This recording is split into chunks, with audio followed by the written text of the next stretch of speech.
Oh crap, my mic just hit the ground. How to Train Your Dragon is a film created by the animation studio that loves to copyright claim my videos, but I think I'll make a theory on them anyway since I love figuring out things like how dragons fly.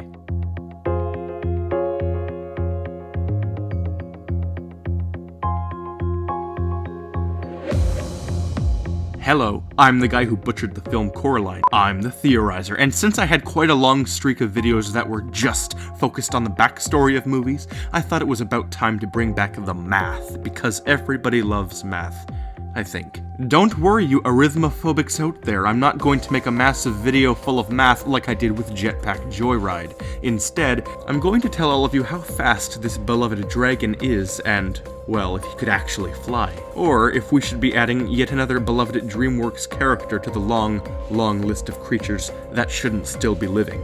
So, according to the How to Train Your Dragon wiki, in the intro for a sideshow revolving around the movies, we see Toothless breaking the sound barrier, which is probably the fastest we've ever seen him fly at, and as mind-blowing as this may or may not be, we can actually figure out how fast he was going based off of the size of the mock cone. That, of course, being the cloud he creates by breaking the speed of sound. The law states that the speed of sound divided by the speed of the object is equal to the sine of the Mach angle. I know that sounds confusing, or maybe it doesn't, but all we really need to do is measure the angle shown here, and we can use my calculator to figure out the trigonometry. So taking the Mach cone into Photoshop, we measure it out to have an angle of around 45 degrees. The next part is very easy. All we need to know is the speed of sound. The speed sound travels at varies depending on the environment, but it never really varies by more than a few meters per second when in the air, so we'll go with the average, 340 meters per second. And now, rearranging things a bit, we find out the speed Toothless flies at. 400 meters per second. Wow, that is quite fast. 1,440 kilometers per hour to be exact, or as the Imperial System users know it as, almost 900 miles an hour. Wow. So let's use this for our next calculation. Toothless is a dragon. Dragons are not planes, but that doesn't mean they can't be planes.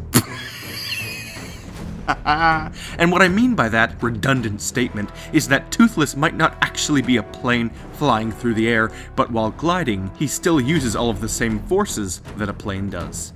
When in the air, planes fall into one of the most complicated areas of physics, aerodynamics. When a plane is flying, it has gravity pulling down on it.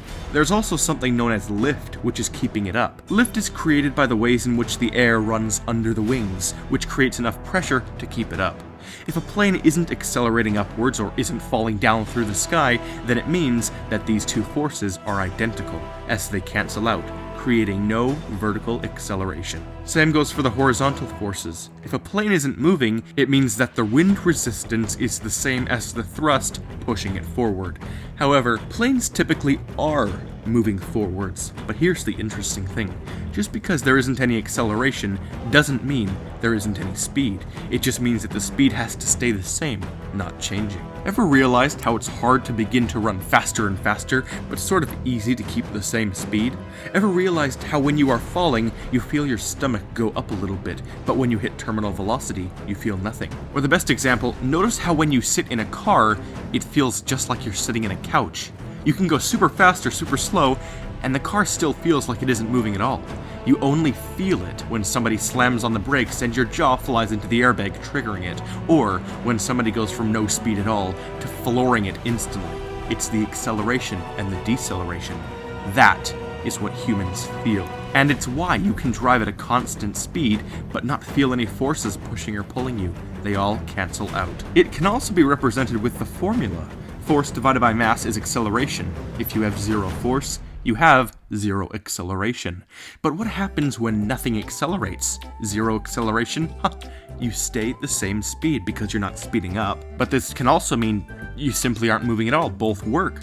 So this amazing factor is what allows us to mess with this thing like the bullies messed with my nerdiness in school. Oh, don't worry, I publicly roasted all of them with the most amazing thing I'd ever done. Okay, so this one time I had jailbroken my iPhone, meaning that I basically unlocked all of its potential and let it do anything I wanted via hacking. Then I got this thing called I Caught You Pro, and I put my iPhone on a desk across the room. You see, what I Caught You does is when somebody tries to break into your iPhone, it snaps a picture of them and sends it to your email address. So I stuck the phone right next to the bullies, and they all began to try and get the password. Foolish. I then spent the rest of the week realistically photoshopping their faces into various situations that never happened, and I successfully managed to pin half of the group against the other while embarrassing them all in front of the school via ambiguous roast. Holy shit, I just wasted a ton of time talking about something totally unrelated. Basically, what I'm saying is, I'm a god.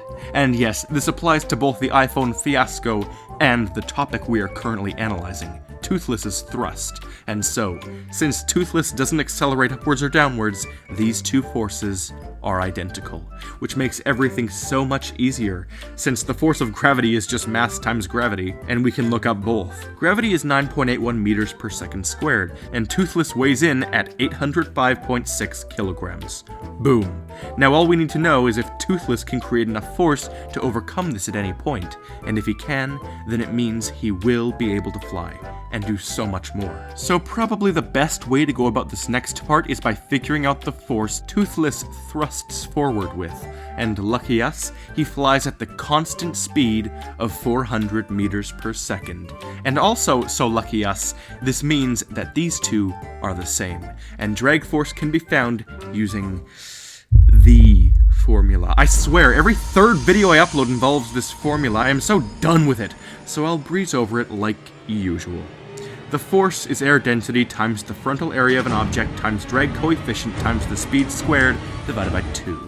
We look up air density, fill in the velocity, and we only need two more things. Since Toothless flies in a similar fashion to a gigantic bird, we can look at the data compiled by Charles Darwin's legions of followers and look up what they got for drag coefficients. 0.4 is the one we'll use. And so finally, using a formula created by more bird scientists, we have the frontal area as well. 0.785 square meters. Mixing it all together, we get a force of 30,780 newtons. That is a lot of drag and or thrust, and knowing that Toothless can pack this much force inside of him, we can easily see that he can overcome his gravity and likely create such forces which would allow him to fly. If we assume that he bends his legs down 2.5 feet and then jumps, he could get up to 10 feet in the air. DreamWorks, you scared me for a second. I thought that this dragon wouldn't be able to self-sustain. Or maybe I speak too soon, because maybe Toothless can fly. But what about this thing? We can use the same processes for this dragon, except its weight has never been revealed. So we'll need to do some serious estimating. I used the square cube law, I used density comparisons, and many more tactics, but after great contemplation, I decided on figuring out the mass using a kilogram to meter ratio. For every meter in length, a dragon will be roughly 55 kilograms. Now, this is very rough, not at all reliable, but it's all we have. I made sure to double check by measuring the wingspan to the mass and the length to the mass, and they were still very proportionate, so there's a small chance that this will average it out, and we receive a very rough mass of 10,000 to 20,000 kilograms. Maybe that sounds low, maybe high, but it doesn't really matter since we can always just base this theory around the concept of a 10,000 kilogram dragon regardless. So, let's stick to the low end of the spectrum. 10,000 it is. For this dragon though, we never really see him glide, just sort of uses wings like a parachute as he heaves massive amounts of air downwards, pushing him up. So, measuring the area of his wings, which are practically a triangle shape, multiplying by 2 for the 2 wings, and using the drag coefficient of a parachute, which will be very high since the wings are massive, we can figure out how fast he'd need to flap them both in order to stay up. And the rearranging states that each wing would need to work at 0.16 meters per second? It's just because of how big they are, so yes, this creature would easily fly. And with that, yet again, DreamWorks, I congratulate you, for your dragons are physically proportionate. I don't know how on earth you guys are so excellent at making such physically correct characters. GG. And until next time,